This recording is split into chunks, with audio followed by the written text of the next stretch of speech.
Yes, so another little prayer. Lynn, come back, please. All is forgiven.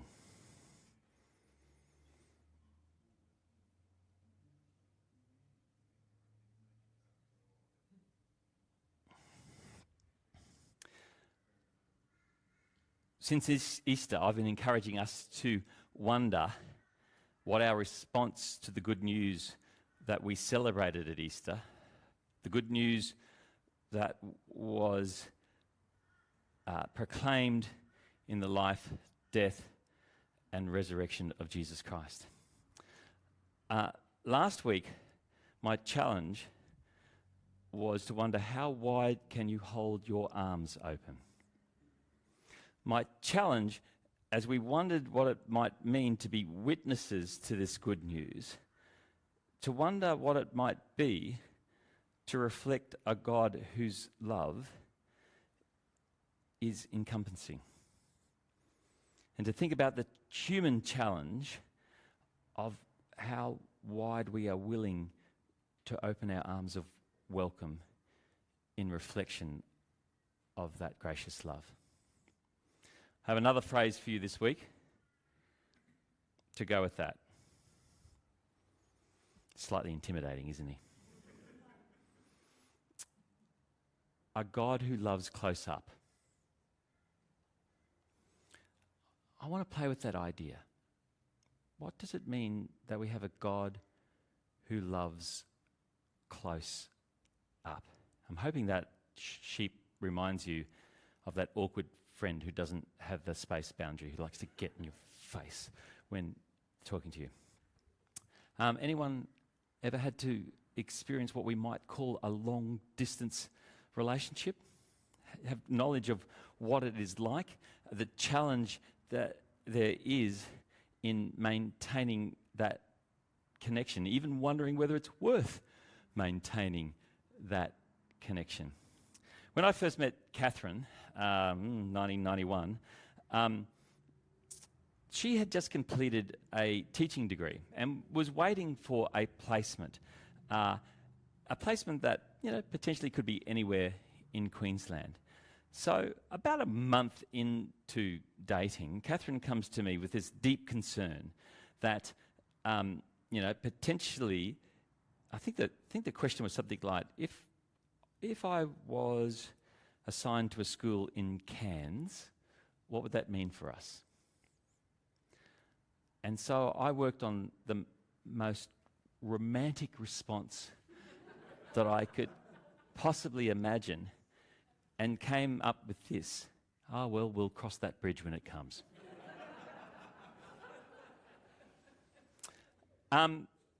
It did take 6 months for her to be appointed to a little town called Proston, and by that stage, the bridge had been crossed.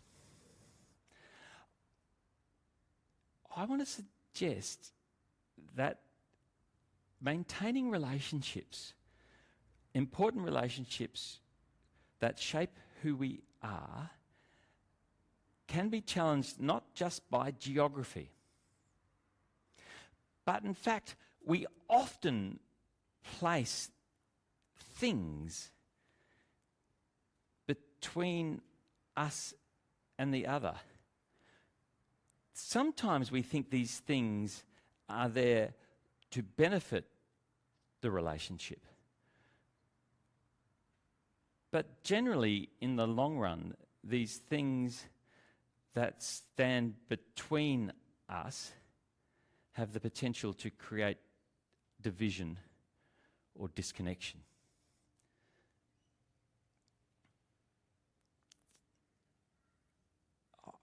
We have this tendency in our world to consider some of the things that we do to maintain connection as being enough for relationship. And I want to suggest to you, these things are worthy in many ways and have purpose for transferring information, from moving information from here to here. I've just got some images up there, social media, emails, augmented reality, not even maintaining a real relationship, trying to create an imaginary one that perhaps, is easier. I don't know. AI. There's no doubt that hybrid working has benefits. And there have been times where it's been necessary to be connected on things like Zoom meetings. But there is one clear thing that has emerged in the use of this media, this that we use to create connectedness, that mediates relationships one to another, is in the long run they fail to be enough. They are no replacement for what I'm going to use as the term proximity. If there's teachers in the room, if there's children misbehaving in a classroom, one of the techniques I think is called proximity. Is that right? Why does proximity work in the classroom? Because of relationship, because when we are in the same room one with another, eye to eye, the dynamics change. On social media, on emails, even on Zoom, the ability to treat the other as other means it's much easier to create division and comparison and competition. But to be in the room, even with those we find difficult, is to wonder how we exist together and learn about what it means to break down those barriers and flourish one with another. Relationship is built on being close up and dealing with the discomforts of trying to get along with that person who is different.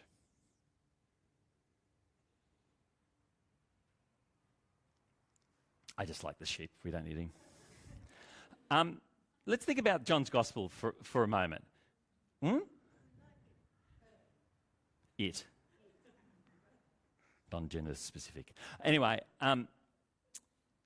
let's look at John's Gospel. You keep on hearing me say that in this period after Easter, we tell stories and hear stories of the way in which the early church community responded to as witnesses to the life, death, and resurrection of Jesus. The exception to this is John's Gospel, because we go backwards, not forwards.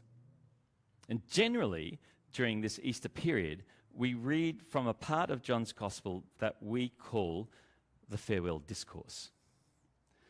Another technical term. You might say John's version of the Last Supper. It goes for about 5 or 6 chapters. It's actually a really large part of John's Gospel. As such, it seems to make sense that we should take some notice of it. All right, the first test for the morning. In John's Gospel, as he describes this gathering and meal, we are used to the idea that the central symbols of that meal are bread and wine. But there's no bread and wine in John's Gospel. So, thinking of this story, John uses another, what I'd like to call, controlling image. A dominant image for which the rest of this farewell discourse, things like love one another as I have loved you, I am the vine, you are the branches,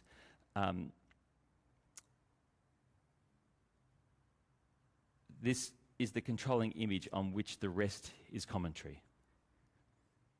Any stabs in the dark as to what that image is?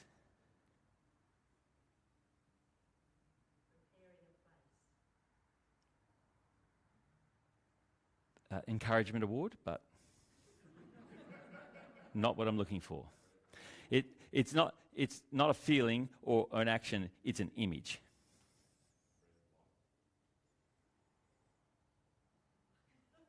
more encouragement awards.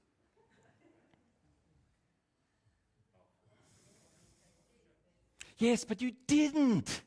I had people this morning going, it was on the tip of my tongue. Then say it. I mean, isn't it interesting? We are so afraid of being wrong. We are.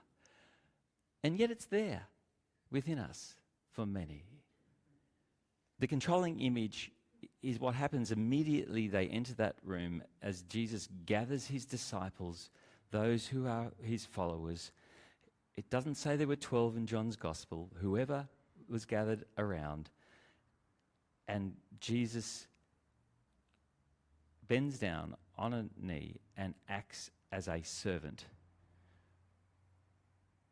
for his guests and cleans the dust of their feet in preparation to share around the table.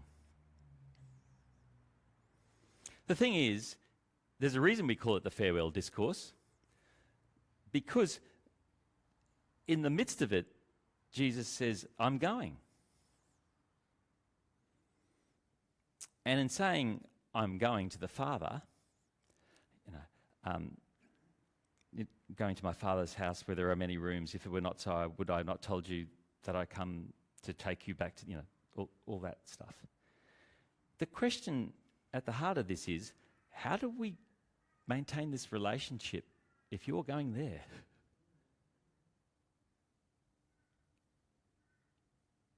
How does one maintain a long-distance relationship? A long-distance relationship with God. Now, I think we take some of this for granted in some ways, but let me just kind of push the point a little. These events that we describe, that we describe as the way that connects us to a relationship with God through Jesus Christ, which transforms us with love, is an event that happened 2,000 years ago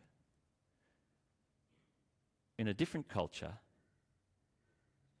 in a land far, far away. Galaxy, no land. There are numerous barriers, not just distance, but time and place and culture. Remembering culture is the very thing on which we develop meaning. So how do we remain connected? What is it that connects us to the life of God? Well, thank you to the 36 or 38 of you who responded to my little survey on Thursday, where I asked some questions of you. In one or two words, what are the most important things that connects you to Jesus? In some ways I was saying, how do you maintain that relationship? If you know these word pictures, that's not the word for it anyway, the bigger the word, the more often it was used. So clearly, love came out as dominant in your responses. And even as you look at the single word love, and you look around it, there's God's love and compassion and truth and love and forgiveness and love and forgiveness. And love seems fairly central. But I do wonder if love requires proximity.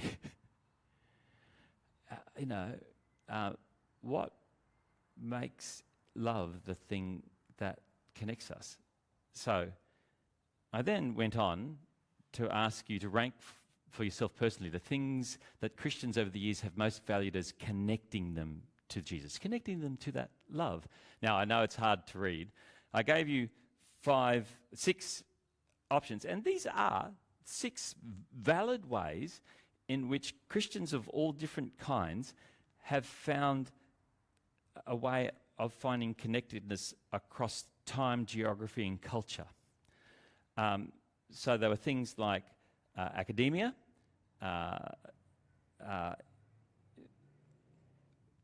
the sense in which those who take the time to wonder about history and culture and the ways in which Jesus' actions speak in that culture. Just think of something like the prodigal son and the ways in which biblical scholarship has helped us understand the radical behaviour of the Father. We've talked about tradition, the rights of the church, a thing called apostolic succession. We've just recently had the appointment of a new pope who, in a traditional view, Catholic view, creates connectedness across the centuries through the popes to Peter. It's very hard historically to justify because there are significant gaps we don't talk about, but it is a way in which people use tradition. Other people worship. I actually expected, in some ways, thought Bible might come up on top. But in the end, most of the responses were Holy Spirit. It's the Holy Spirit. And I want to suggest to you, yeah, exactly. This is God loving up close. That in fact, all those other quite valid things that connect us are hollow without the action of a God who is up close, present in the Holy Spirit. They are important, they are valuable, but it is the Holy Spirit that teaches, that is present, that brings to life those other aspects of faith.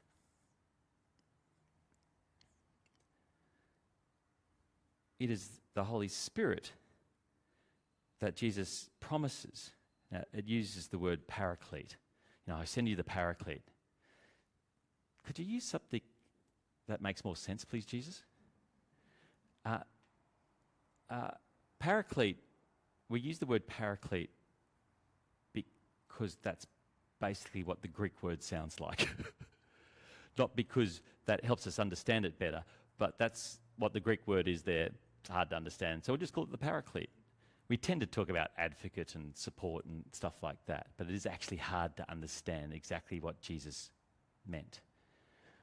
What he did suggest that as I go to the Father, you will receive the Holy Spirit because this will be God up close. I wonder if we have a tendency to treat God and our understanding of God like looking through a telescopic lens. Jesus and God are way off out there. They're quite small because they're a long way away. So we'll use whatever tools we can to make them bigger. And that will help us understand. I think that's really problematic because it's like all the other mediated things we've talked about where there's something between us and God. That in fact, if we continue to think about God, whether we realize it or not, as someone that we need a telescopic lens to look at, we recognize that God remains far away rather than next to us. So I want to suggest to you that we need our macroscopic lens. That in fact, God is not this being a long way away, but God is wholly and fully present to us in a way that we cannot imagine and capture with our puny mind. So instead, we need the kind of lens which is able to look, it's a bit like that elephant that, how do you eat an elephant? One bit at a time. Well, we can only look at one little part of what is beyond our imagination, up close. And up close is uncomfortable. Because up close requires us to be in the kind of relationship and connection that often requires us to change. I'm going to be a little bold. I think this applies to many aspects of our lives, of our own witness, that we often are more comfortable at looking others through the telescope, through the lens, telescopic lens. It kind of brings us close enough a bigger image that we think we know them, but that actually keeps them far enough away that we feel safe. When I talk about how wide you can open your arms, part of the question is how willing, how close up, how much proximity are you willing to get to the other that you find difficult to love, such that you can find a way of meeting God in them, such that your arms might be able to be stretched wider.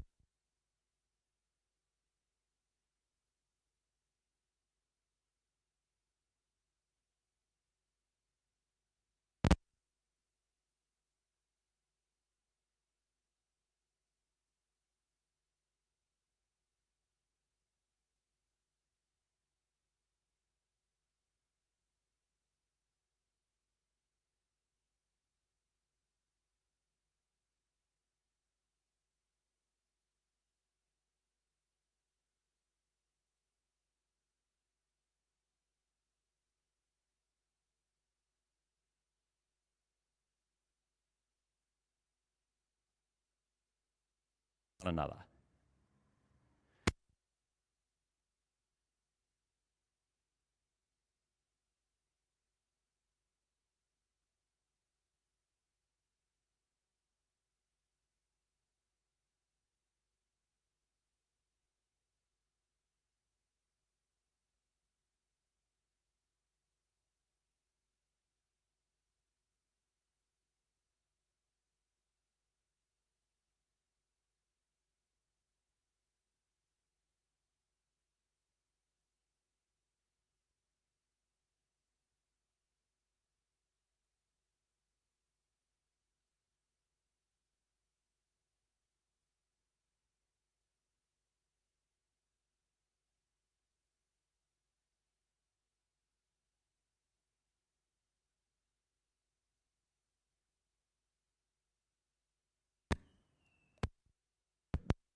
Look at them not